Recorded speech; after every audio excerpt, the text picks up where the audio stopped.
Hey, how are you today? I'm going to make some banana muffins.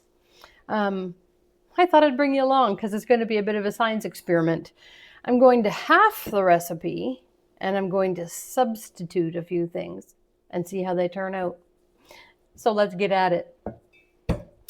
So I'm going to start with the wet ingredients. So I'm going to start with eggs.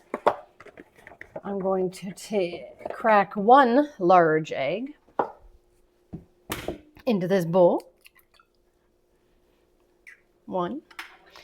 Now it says half a stick of butter. I do not have butter and I'm not going to the store to get it.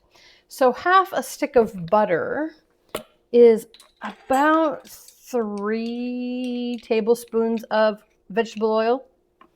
So let's give that a try. 1, 2, 3. Let's put a little bit more just in case because I kind of said 3 to 4 tablespoons. There. That'll do.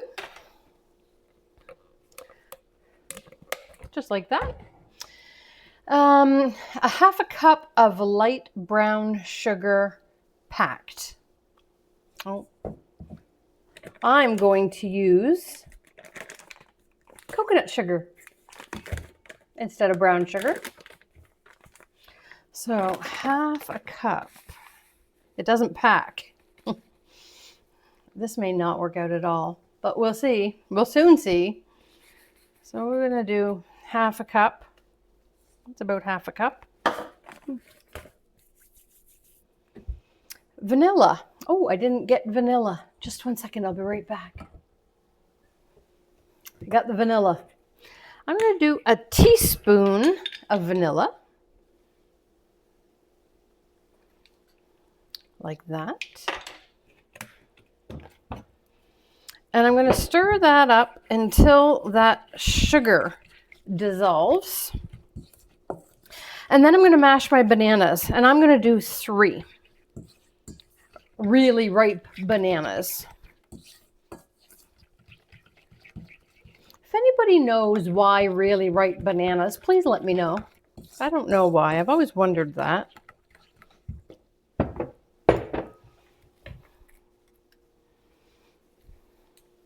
So I'm just going to put them in a separate bowl and mash them up a bit. And once I get those all mashed, I'll come right back. All right, so here's my mashed bananas. I used 3. They were pretty good size. I just mashed them up with a fork. And I'm going to put them right in here with the rest of the wet ingredients. Do you want to see what that looks like? It looks so good. It smells good too. I love vanilla.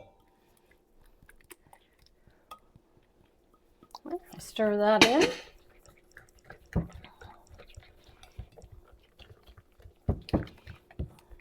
Just like that.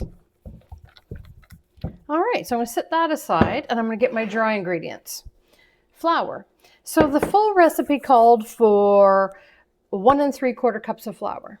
So to half that is 3/4 of a cup plus 2 tablespoons. So it's less than a cup, but more than 3/4. So I've already measured that out.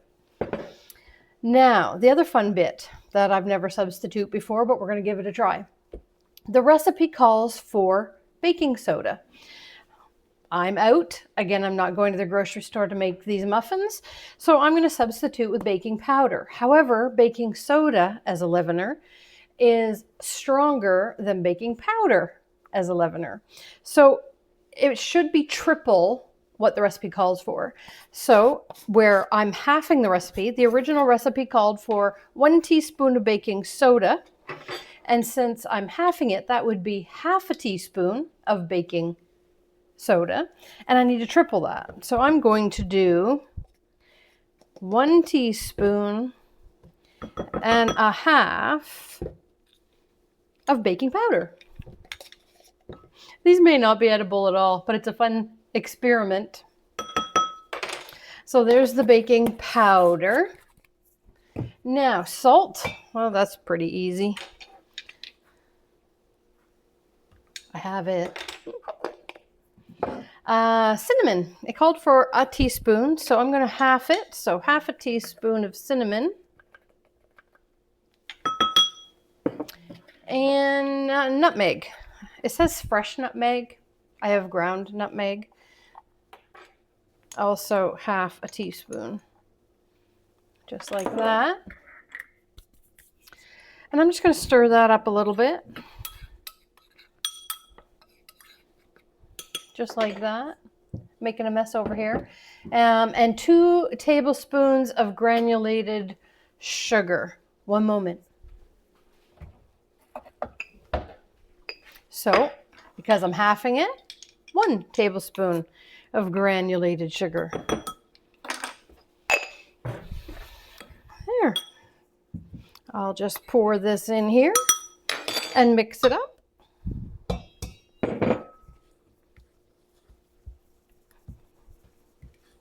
I'm going to put it in muffin tins lined with paper muffin wrappers and cook them at 325 for 25 to 30 minutes. And I'll check back with you and let you know how they turn out. Have a good rest of your day. And as always, love Nan.